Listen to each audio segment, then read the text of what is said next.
अस्सलाम वालेकुम रहमतुल्लाह। दोस्तों, सऊदी अरब से एक बहुत ही अच्छी खबर है।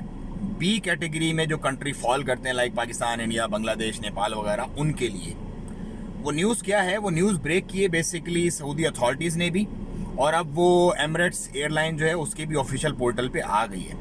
और वो न्यूज़ ये है कि जिस भी इंसान जो इन कंट्रीज़ में रहता है, बंदा, बाशिंदा, नेशनल, अगर उसके पास यूएसए का या शेंजन या कनाडा का वीज़ा लगा हुआ है, वैलिड है, और कम से कम एक दफ़ा उसने उधर सफ़र किया है, एग्ज़िट और एंट्री की स्टैम्प है, तो उस शख्स को, भले पाकिस्तानी हो, बांग्लादेशी हो, इंडियन हो, कोई भी हो, उसको वीज़ा ऑन अराइवल दिया जाएगा सऊदी अरब में। और उस वीज़ा ऑन अराइवल पे वो टूरिज़्म भी कर सकेगा और इसके साथ ही साथ हज और उम्रा की भी तरतीब कर सकेगा। अब इसकी मैं थोड़ी सी बारीकियाँ आपको समझा दूँ। बारीकियाँ इसकी है कि सपोज़ मैं पाकिस्तान का नेशनल हूँ, लेकिन मेरा यूएसए का और शेंजन वीज़ा भी लगा हुआ है। शेंजन वीज़ा मैंने यूज़ कर लिया, वो एक्सपायर हो गया ऑलरेडी, लेकिन उसकी एंट्री और एग्जिट की स्टैम्प मेरे पास लगी हुई है, और यूएसए का वीज़ा मेरा वैलिड है। तो मैं यहाँ से अपनी आइटनरी प्लान करता हूँ। मैं पहले सऊदी अरब लैंड करता हूँ, वहाँ पे हज उम्रा वगैरह करता हूँ, और उसके बाद मेरी आगे की टिकट होती है यूएसए की, तो वो मुझे वीज़ा ऑन अराइवल देंगे, मिलेगा लाजमी, क्योंकि मेरे पास एग्जिट और एंट्री ऑलरेडी यूरोप की लगी हुई है।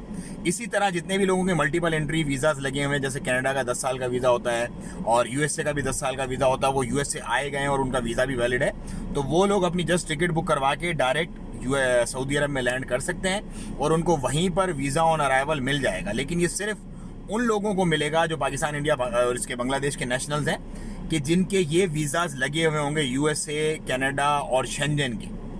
अगर इनके आपके वीज़ाज नहीं लगे हुए और वीज़ा खाली लगे हुए हैं, लेकिन आपने एक दफ़ा एंट्री और एग्जिट नहीं की, तो भी ये सहूलत आपके लिए नहीं है। एक दफ़ा एंट्री और एग्जिट उस मुल्क के वीज़ा में, जिस मुल्क का भी वीज़ा आप इस मुल्क के सऊदी अरब के वीज़ा को लेने के लिए यूज़ करना चाह रहे हैं, तो उसकी एंट्री और एग्जिट भी एक दफ़ा कम से कम होनी चाहिए आपके पासपोर्ट पर।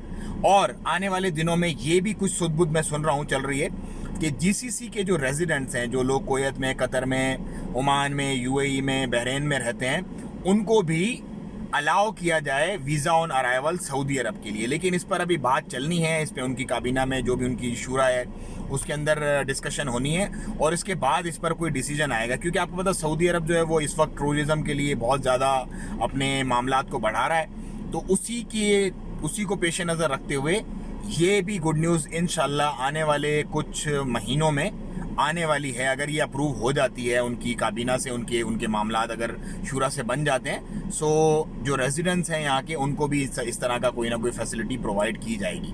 तो मुझे दें इजाज़त, दुआओं में याद रखें। अस्सलाम वालेकुम रहमतुल्लाह। इस वीडियो को अगर अच्छी लगी तो ज़्यादा से ज़्यादा शेयर करें और चैनल को सब्सक्राइब करें।